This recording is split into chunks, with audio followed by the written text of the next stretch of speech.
किसी भी चीज की लिस्ट बनाने बैठो ना तो शुरुआत में 25 एक बहुत बड़ा आंकड़ा लगता है, पर इंडियन क्रिकेट की कहानी इतनी लंबी, इतनी खास है कि जब हम 25 ऐसे मोमेंट्स की लिस्ट बनाने बैठे जिसने इंडियन क्रिकेट को कहीं ना कहीं डिफाइन किया, तो सच बताऊं इस कोशिश में थोड़े हम भी फंस गए।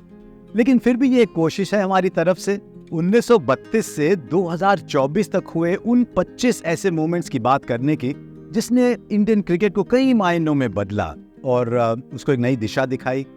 मुझे पूरा भरोसा है कि as an Indian cricket fan आपने भी ऐसे कई लिस्ट बनाए होंगे और इसलिए मैं काफी एक्साइटेड हूं अपनी ये लिस्ट शेयर करने में आपके साथ, क्योंकि इस दौरान मैं आपसे भी सुनना चाहूंगा कि इंडियन क्रिकेट से जुड़े कौन से वो दिन, कौन से वो लम्हे हैं जो आपके लिए खास हैं। तो चलिए शुरू करते हैं ये सिलसिला और इस पहले एपिसोड में बात करते हैं एक बहुत खास जीत की जिसने उस वक्त पूरे देश के चेहरे पर एक मुस्कान दिलाई थी जब पूरे भारत को उसकी बड़ी जरूरत थी।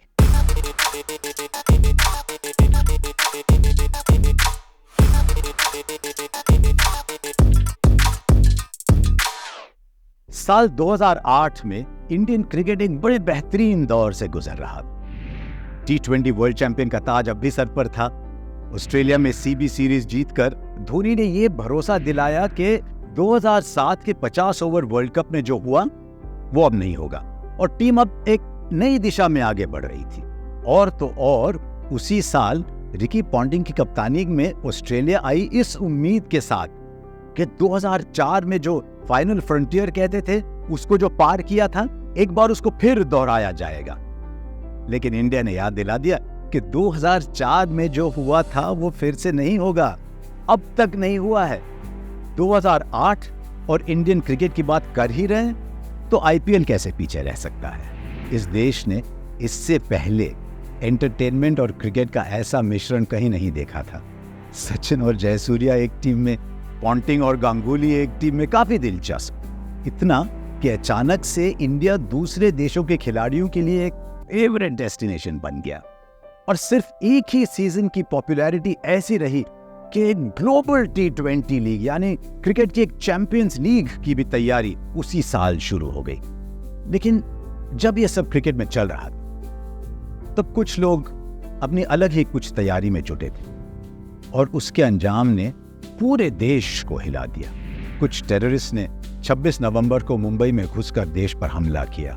हमला सिर्फ मुंबई में हुआ था पर पूरा देश स्तब्ध, उसे हम कभी नहीं भूलेंगे। उसी दौरान इंग्लैंड की टीम इंडिया में एक सीरीज के लिए आई हुई थी और जब ये हमले हुए तो वो टेस्ट सीरीज के पहले एक ब्रेक लेकर वापस अपने घर गई थी। हमलों के बाद जाहिर है कि बड़े सारे सवाल उठे और उनमें से एक ये भी था कि क्या इंग्लैंड ऐसे हालातों में टेस्ट सीरीज खेलने के लिए वापस लौटेगी। सच बताऊं तो बात सिर्फ इंग्लैंड के वापस आने की नहीं थी। एक बार तो ऐसा लगा था कि शायद सिक्योरिटी रीजंस के बहाने से दूसरी टीम्स भी इंडिया आने से पीछे हटे और उनका डर जायज भी होता।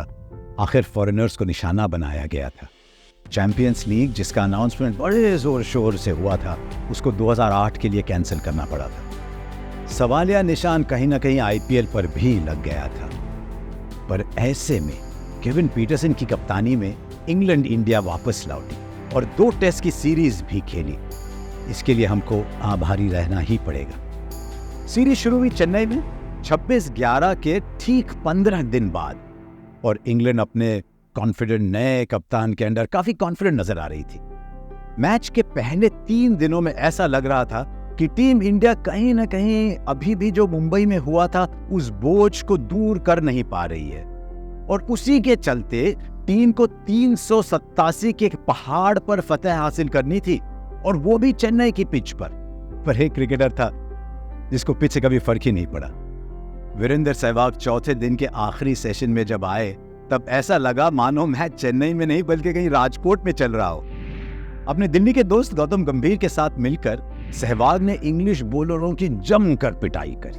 हालांकि सेशन खत्म होने से पहले उनकी 68 गेंदों पर 83 रन की पारी ने अचानक से चेज में इंडिया को बैकफुट से फ्रंट फुट पर लाया था।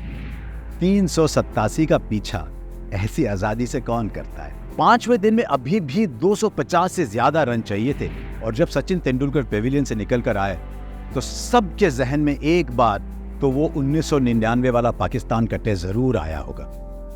मुझे भी आया था। तेंदुलकर के विकेट पर आवाज मेरी ही थी। गजब की इनिंग्स थी, लेकिन सचिन को मैं बहुत दिनों से जानता हूं। जब उन्होंने उस दिन गार्ड लिया, मुंबई के मैदान से निकला ये खिलाड़ी जरूर उस दिन मुंबई के लिए कुछ खास करना चाहता था, और युवराज सिंह के साथ मिलकर सचिन ने वो किया भी।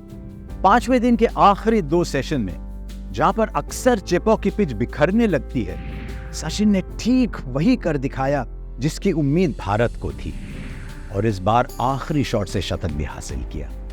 कई सारे शतक बनाए इस महान खिलाड़ी ने। जो रिलीफ नजर आई उस दिन सचिन के चेहरे पर, वो एक अलग ही कहानी बयां कर रही थी। वो पारी सचिन की और वो जीत इंडियन टीम की, वो मुंबई के लिए ही नहीं बल्कि पूरे देश के लिए एक बहुत बुरे वक्त में एक मरहम जैसी थी। और शायद इसलिए ये टेस्ट इतना खास है और हमारे लिस्ट में भी शामिल है, क्योंकि क्रिकेट और क्रिकेटर्स को इस देश ने बहुत प्यार दिया है।